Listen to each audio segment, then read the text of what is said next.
tells me that whatever. Now, when you're praying, notice now, when you're praying, you said, "Thy will be done in earth as it is in heaven."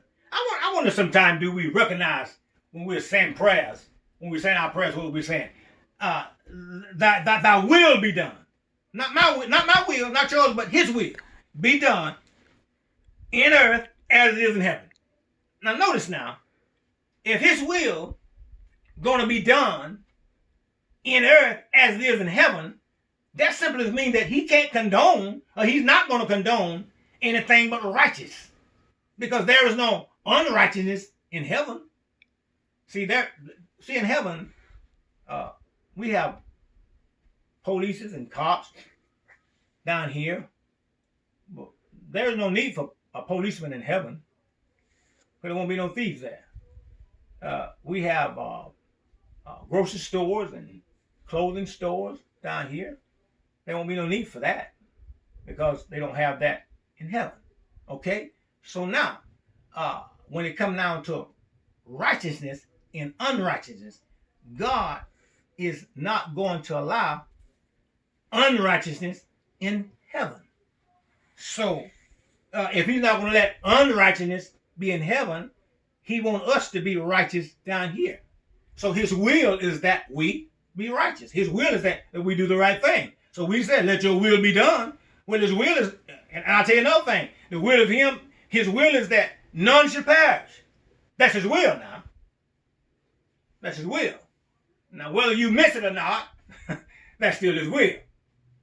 All right? So now, his will be done in earth as it is in heaven. Can you imagine? That's a big saying. Let it be done in earth as it is in heaven. There ain't no crookedness up there. Then it said, "Give us this day our daily bread."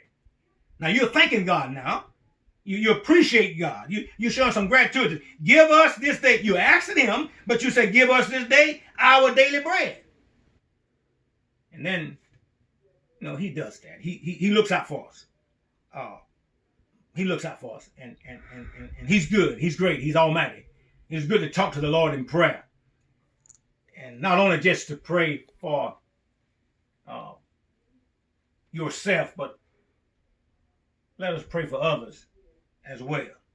And I want you to notice something. Watch this 12th verse, because a lot of times we get in trouble with this one if we're not careful. He said, "And forgive us our debts as we forgive our debtors." I want you to listen to that one now. He said, "Forgive us our debts as we forgive our debtors." Forgive us, forgive us, forgive us, forgive us. Now notice what you just said in that prayer. So that's why it's very important not to just say words. Because a lot of times you say words and you actually don't understand what those words mean. You're just saying those words because those words are there. Let me read this again. "And forgive us our debts." You know what debts are? Now that word debts is twofold there. Sin.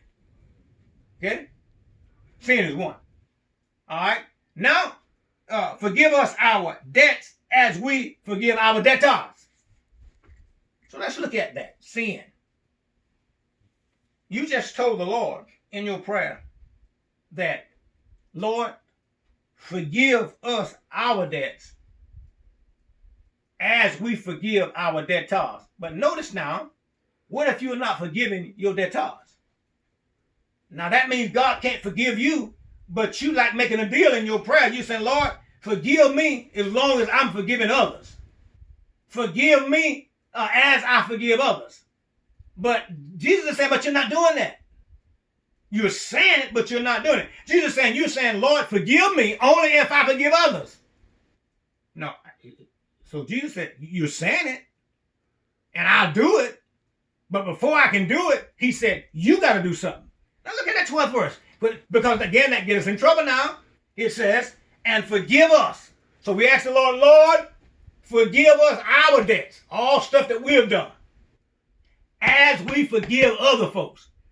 But now, a lot of times we don't forgive other folks. And sometimes it's sort of like a clogged line. You know, when the pipes is clogged up in the water line, and your water won't go through, you need a plumber to come and see what the problem is.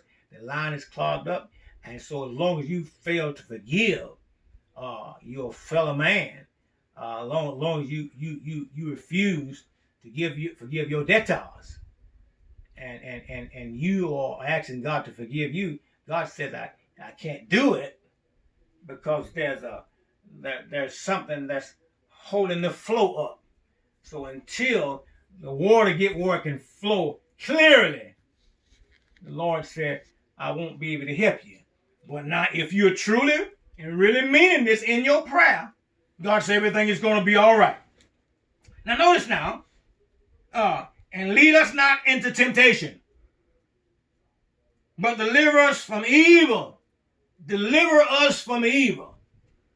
Deliver us from evil. Oh, there's so much evil.